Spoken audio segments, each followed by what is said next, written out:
ये एक और प्रॉब्लम है जिसमें हमें बताया जा रहा है कि जब 1.125 ग्राम्स ऑफ लिक्विड हाइड्रोकार्बन, जो कि एक अननोन हाइड्रोकार्बन है जिसके बारे में हमें नहीं मालूम, उसको ऑक्सीजन के साथ ही तस्वीर में दिखाया गया apparatus में कंबस्शन किया जाता है, यानी जलाया जाता है, तो उसके नतीजे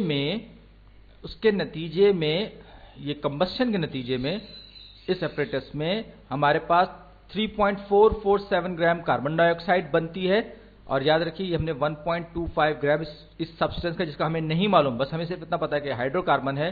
3.447 ग्राम कार्बन डाइऑक्साइड बनती है और 1.647 ग्राम्स ऑफ वाटर, यानी कि पानी के 1.647 ग्राम्स बनते हैं। तो ये हमारा ये पहला पार्ट है जो हमें ये बता रहा है कि ये रिएक्शन जो है ये किस तरह का है। तो हम इसको थोड़ा सा केमिकल इक्वेशन की फॉर्म में लिखते हैं। तो ये CxHy जो कि लिक्विड फॉर्म में, ये हमें बताया गया लिक्विड हाइड्रोकार्बन है और इसका हम कंबस्शन करवा रहे हैं, इसको हम कंबस्ट करवाएं। कंबस्शन का मतलब होता है ऑक्सीजन की मौजूदगी में किसी को जलाना या ऑक्सीजन के साथ रिएक्शन करवाना। तो ये O2 जो कि गैस फॉर्म में, ये फिगर में भी हमको बताया गया है। तो ये कार्बन डाइऑक्साइड हमारे पास गैस फॉर्म में प्रोड्यूस हो रही है यहां से, और साथ ही साथ पानी भी बन रहा है।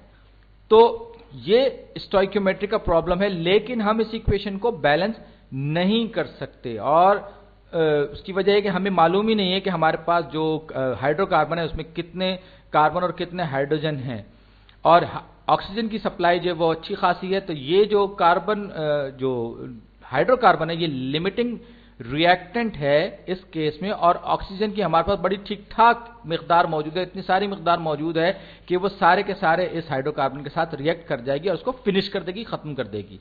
तो ये इसके हमारे पास मिस्ट्री सब्सटेंस के हमारे पास 1.125 ग्राम्स हैं। ऑक्सीजन अबेंडेंस में, इसके हमें जानने की जरूरत नहीं है। और कार्बन डाइऑक्साइड हमारे पास बन रही है 3.447 ग्राम्स, और हाइड्रोजन यानी वाटर जो है वो हमारे पास बन रहा है 1.647 ग्राम्स ऑफ H2O। सही।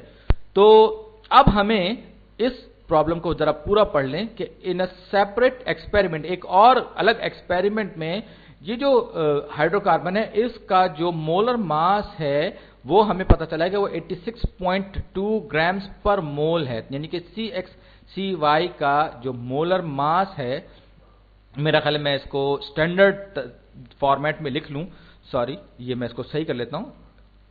तो ये होगा 80.2 ग्राम्स ऑफ मिस्ट्री सब्सटेंस, यानी कि मिस्ट्री हाइड्रोकार्बन CxHy पर मोल्स ऑफ CxHy। इसको मैं आगे चलकर इस्तेमाल करूंगा, तो इसलिए मैंने इसको स्टैंडर्ड फॉर्म में लिखा है। और हमें क्या करना है, हमें एम्पेरिकल फार्मूला मालूम करना है और मॉलिक्यूलर फार्मूला मालूम करना है।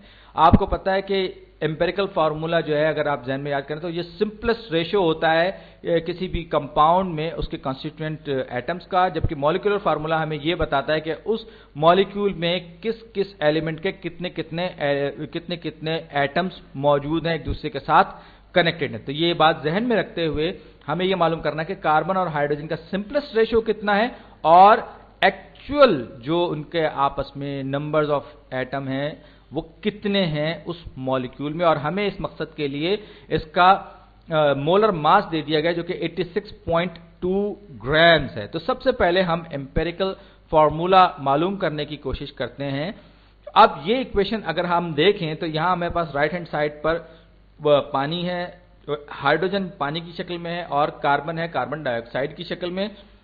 और हमें यह मालूम करना है कि कार्बन और हाइड्रोजन के जो रेशियोज हैं रिएक्टेंट में वो कितने हैं, ये इसमें। और यहां इत्तेफाक की बात देखिए कि हमारे पास कार्बन और हाइड्रोजन, कार्बन सिर्फ एक इसमें है, बाकी ऑक्सीजन के साथ हम रिएक्ट करवा रहे हैं, तो लिहाजा वहां पर हमारे पास कार्बन मौजूद नहीं है, तो शायद हमारा काम कुछ बेहतर हो जाए। बहरहाल इन बातों को मजीद पेचीदा बनाने से बेहतर यह है कि मैं आपको स्टेप बाय स्टेप ये सारा का सारा काम करके दिखाऊं।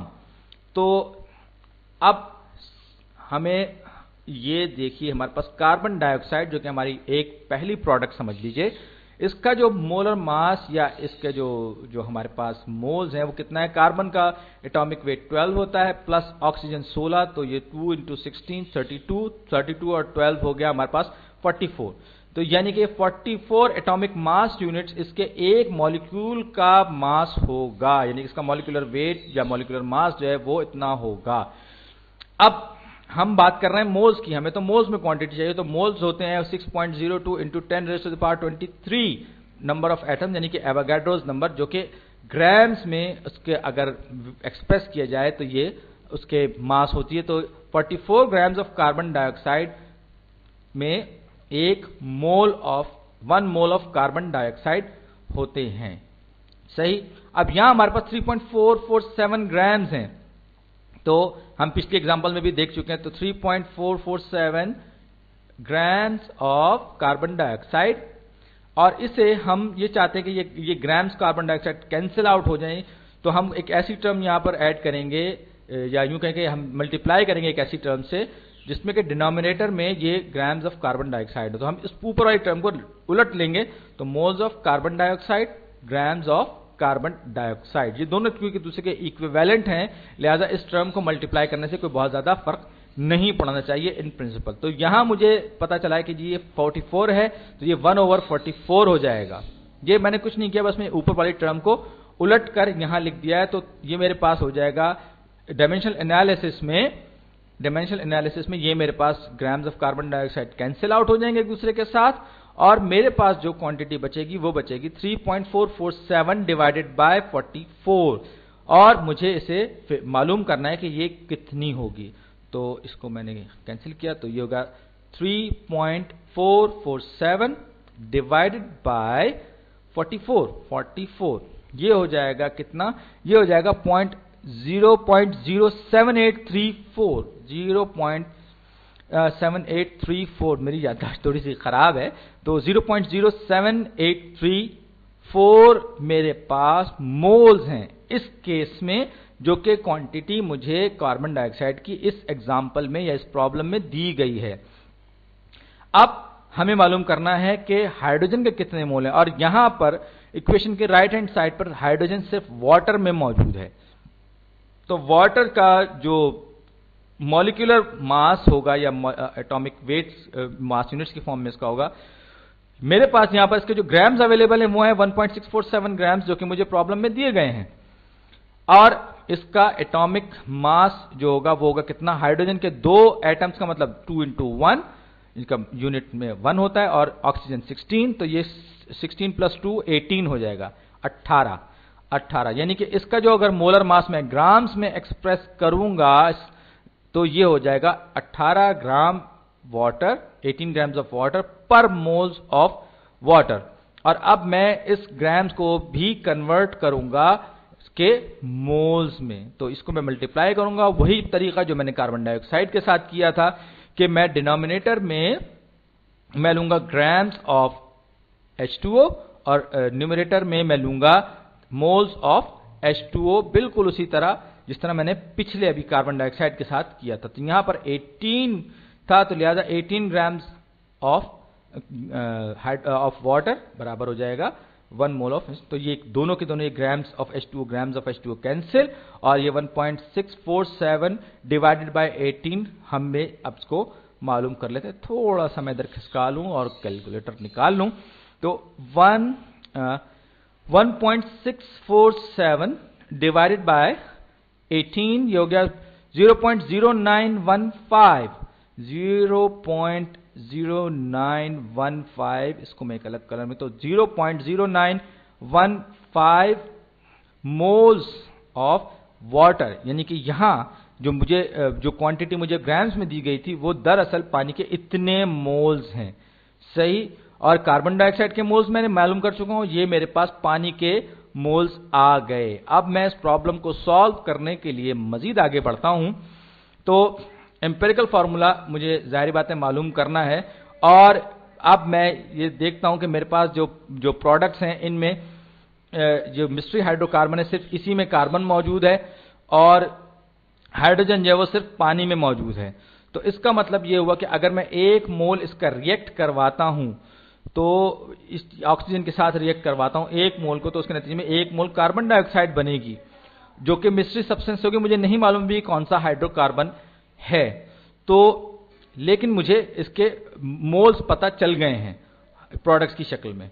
तो अब मैं आगे बढ़ूंगा और कार्बन डाइऑक्साइड में मेरे पास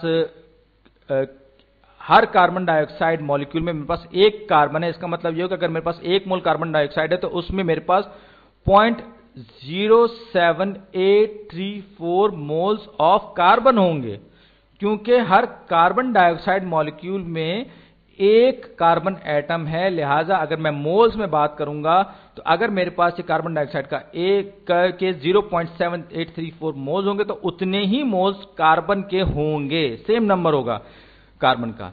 ये थोड़ा सा आप लॉजिक इस्तेमाल कर सकते हैं, जरूरी नहीं कि हर चीज को जो है बहुत रिगरस कैलकुलेशन से किया जाए, थोड़ी बहुत लॉजिक और इंट्यूशन भी इस्तेमाल किया जा सकता है। ये मामला हाइड्रोजन पानी का देखिए तो पानी में मेरे पास 2 हाइड्रोजन मॉलिक्यूल्स है, तो इसका मतलब 2 × 1.0915 इज इक्वल टू 0.183, यानी यहां मेरे पास इस मॉलिक्यूल में मेरे पास 0.1830 ये जीरो मैंने लगा दिया, चलिए छोड़े, दोनों के जीरो को हटा देते हैं।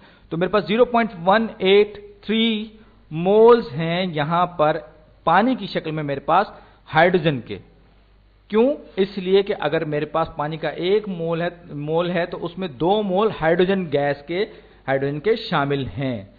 तो अब मेरा काम निस्बतन आसान हो गया, क्योंकि मुझे प्रोडक्ट्स में कार्बन और हाइड्रोजन का रेशो मालूम हो चुका है, और उस रेशो की मदद से मैं मालूम कर सकता हूं कि मेरा जो हाइड्रोकार्बन, मिस्ट्री हाइड्रोकार्बन जो है उसमें क्या रेशो है। तो ये ratio of hydrogen divided moles of hydrogen divided by the moles of carbon 0.183 और 0.0783। अब मैं इन दोनों को आपस में डिवाइड करूंगा और जाहिर बात है कि ये एक नंबर ही होगा। तो अब मैं देखता हूं कि हाइड्रोजन और कार्बन का आपस में रेशियो क्या बन रहा है।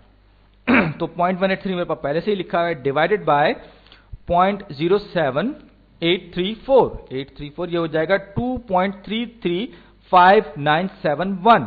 इसे मैं अपनी आसानी के लिए अप्रोक्सीमेट कर लेता हूं, यानी कि इसको एक अंदाजन इसकी अप्रोक्सीमेट फिगर ले लेता हूं।